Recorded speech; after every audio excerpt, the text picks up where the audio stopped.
first Muslim, first Palestinian elected. The first time people are talking about is that for the first time, there is a pivot happening. First time, the majority of the Democratic base supports us. For the first time ever, there's now an anti-AIPAC coalition. I've never seen anything like this before. Are we going to see a Palestinian voice on stage at this DNC? Representative Romman, good to see you again. Thank you for joining us today. That state representative-elect Ruwa Romman of Georgia. She represents the state's. The Harris campaign refused to allow a Palestinian-American to take the stage.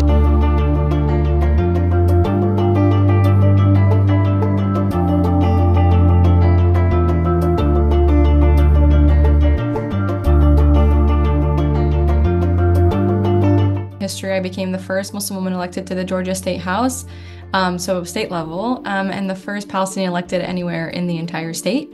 My journey honestly started where I was born in Jordan. My family moved me to Georgia when I was 8, along with my siblings. I grew up here, with the exception of a few years in DC, where I went to school and worked. The way I'm interpreting it is that for the first time, there is a pivot happening and things are changing. Is it changing fast enough? No. Is it changing the way I would like for it to completely change? No. But the reality is that for the first time, the majority of the Democratic base supports us. That's never happened before, whether it's unions, whether it's progressive organizations, whether it's even elected officials, right? There were Harris delegates that actually recruited each other to become ceasefire delegates.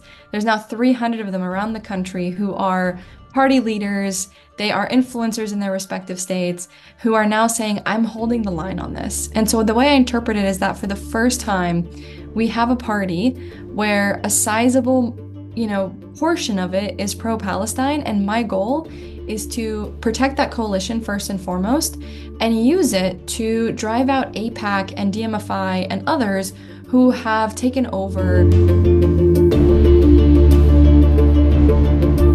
Now we have a lot of organizations, particularly progressive organizations, that are anti-AIPAC. They actually, for the first time ever, there's now an anti-AIPAC coalition. Each of those organizations has money in it, right? Like Working Families Party, for example, had a budget of 20 million this year. And that's a big deal. When you bring all of these organizations together, suddenly you're able to compete with AIPAC. So what's important and to be clear, AIPAC gets their money mostly from millionaires and billionaires. But the reality is that even in our Muslim and Arab community, there is a lot of wealth. And right now, only 2% of that goes to political giving compared to charitable giving. If we just change that equation to 15%, I don't even want 50, I just want 15% of that, it will completely change. The first time people are talking about how what Israel is doing is wrong, they're learning about the occupation as a whole, that this didn't start on October 7th, that this has been a cycle of violence that's been perpetuated for decades.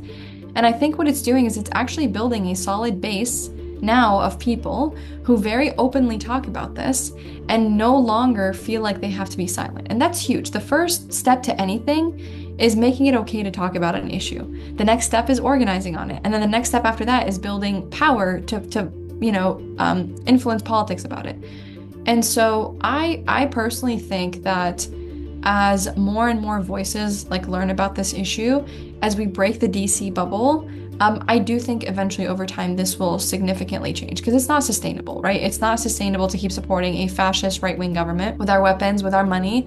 It's not sustainable because people here lack healthcare, they lack access to good public schools, and yet people in Israel have, universal healthcare that we pay for. They're able to pay for people to move there and have homes there when there's such a massive homeless population in our country. And so for a lot of people, they're starting to realize, wait a minute, why am I prioritizing this, right? Why am I why am I prioritizing this, but why am I hurting other people for this? And that is a huge shift.